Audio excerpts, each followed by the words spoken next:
Dear student, अस्सलाम वालेकुम। आज के लेक्चर में हम डिस्कस करेंगे प्लाज्मा मेम्ब्रेन का फंक्शन। कि प्लाज्मा मेम्ब्रेन का क्या फंक्शन है, क्या नहीं है। लास्ट लेक्चर के अंदर हमने डिस्कस किया था the structure of plasma membrane. Plasma membrane के स्ट्रक्चर को एक्सप्लेन करने के लिए कौन कौन से मॉडल दिए गए थे वो हमने लास्ट लेक्चर के अंदर डिस्कस किया था। आज हम उसको मजीद कंटिन्यू करेंगे और इस लेक्चर के अंदर हम डिस्कस करेंगे कि प्लाज्मा मेम्ब्रेन का फंक्शन क्या है। देखिए, प्लाज्मा मेम्ब्रेन जो है प्लांट हो गया या एनिमल सेल हो गया, सब में मौजूद होती है और ये आउटर मोस्ट जो है मेम्ब्रेन होती है। अब आउटर मोस्ट मेम्ब्रेन के साथ ये सिलेक्टिवली परमेएबल होती है कि सेल के अंदर मटेरियल ने आना है, सेल से बाहर जाना है, चार्ज पार्टिकल ने आना है, आयंस ने आना है, वो कैसे मूव करना है। तो ये बेसिकली इसका काम होता है कि उसे क्या करना, उसे कंट्रोल करना। इसीलिए जब हम इसके फंक्शन की बात करते हैं तो हम उसे पॉइंट की शक्ल में आपको एक्सप्लेन करेंगे ताकि आपको तैयार करने में क्या हो, आसानी हो। पहली बात हम बताते हैं कि ये क्या होती है, ये परमीएबल होती है। परमीएबल का मतलब यह है कि ये परमिट करती है, कुछ मटेरियल को गुजरने देती है, कुछ को गुजरने नहीं देती। इसलिए हम इस परमिएबिलिटी को कहते हैं डिफरेंशियल परमीएबल।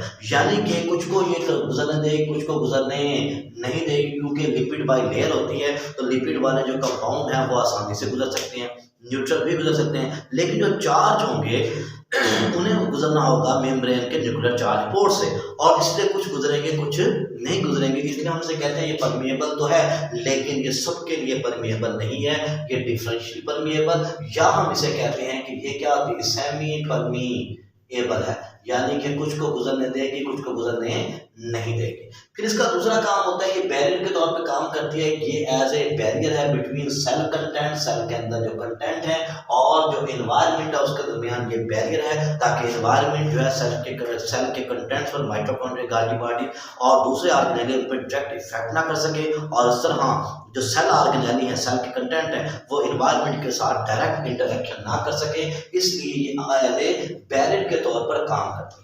अब वो जो स्मॉल मॉलिक्यूल होते हैं वो क्या होते हैं, वो इसमें से आसानी से गुजर जाते हैं। Small molecule can easily B pass from the plasma membrane, लेकिन वो मॉलिक्यूल जो लार्ज होते हैं वो अलाउड नहीं होते। अब इसीलिए हम कहते हैं कि स्मॉल अलाउड है, लार्ज अलाउड नहीं है। तो इसकी जो परमिबिलिटी है वो क्या होती है, वो वेरी होती है, मुख्तलिफ कंपाउंड के लिए मुख्तलिफ होती है। अब किस किस चीज़ के लिए परमिएबल है उसे हम डिस्कस करते हैं।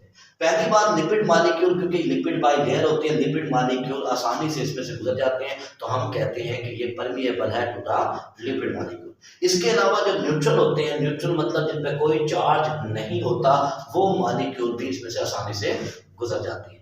अब जैसे कि वो मॉलिक्यूल जिन पर चार्ज मौजूद है, रेडिकल्स हैं, वो इसमें से क्या होंगे, उन्हें गुजरना होगा मेम्ब्रेन के न्यूक्लियर पोर से, और न्यूक्लियर पोर पर चार्ज होता है, चार्ज पोर होता है। इसलिए जो चार्ज कंपैटिबल होंगे, जो मैच करेंगे, वो उसमें से गुजर सकेंगे, जो कंपैटिबल नहीं होंगे वो उसमें से गुजरने की इजाजत नहीं होगी।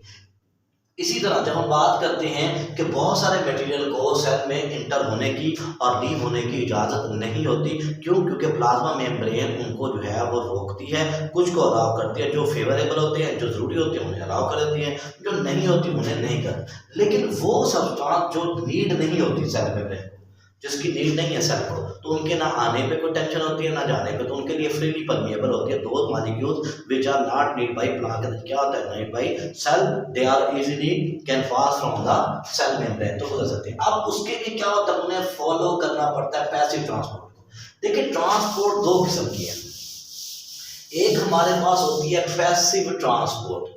अब पैसिव ट्रांसपोर्ट क्या होती है, that transport in which no active process is required, no ATP is required. ऐसी ट्रांसपोर्ट जिसमें एक्सपेंडिचर ऑफ एनर्जी की जरूरत ना हो, जिसमें हमारे पास क्या हो, कंसंट्रेशन ग्रेडियंट का डिफरेंस हो, और मॉलिक्यूल जो है वो हाई कंसंट्रेशन से लो कंसंट्रेशन में मूव करते हैं without the expenditure of energy, without the use of ATP, that is called as passive transport. फिर पैसिव ट्रांसपोर्ट हम जानते हैं दो किस्म के होते हैं। एक होती है डिफिजन, ठीक है, जो फ्रीली होती है from high concentration to low, और दूसरी होती है ऑस्मोसिस, जो असल में क्या होती है, जो सिलेक्टिवली परमिएबल है। तो हम कह सकते हैं कि प्लाज्मा मेम्ब्रेन ऑस्मोसिस को शो करती है। इसके अलावा वो चार्ज पार्टिकल जो न्यूक्लियर मेम्ब्रेन सेल मेम्ब्रेन गुजरने नहीं देती, उन्हें फिर ले जाते हैं कैरियर प्रोटीन वो कैरियर प्रोटीन जो उन चार्ज पार्टिकल को ले जाते हैं जो न्यूक्लियर चार्ज से या प्लाज्मा मेम्ब्रेन के चार्ज से गुजर नहीं सकते, तो हम उन्हें कैरियर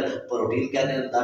क्या होता है? Movement of material across the membrane through carrier protein is called as facilitated diffusion। तो हम इसे facilitated diffusion का नाम देते हैं कि ये क्या होता है? ये प्रोसेस होता है जिसमें क्या होता है, प्रोटीन जो है एज ए कैरियर के तौर पे काम करते हैं। ये पैसिव ट्रांसपोर्ट है। दूसरी होती है एक्टिव ट्रांसपोर्ट। एक्टिव ट्रांसपोर्ट के बारे में हम जानते हैं कि वो क्या अगेंस्ट द ग्रेडियंट करना है, यहाँ कंसंट्रेशन ज्यादा है, यहाँ कम है, जाहिर बात है ज्यादा से कम की तरफ जाएंगे। We have to move the molecule from area of low to high.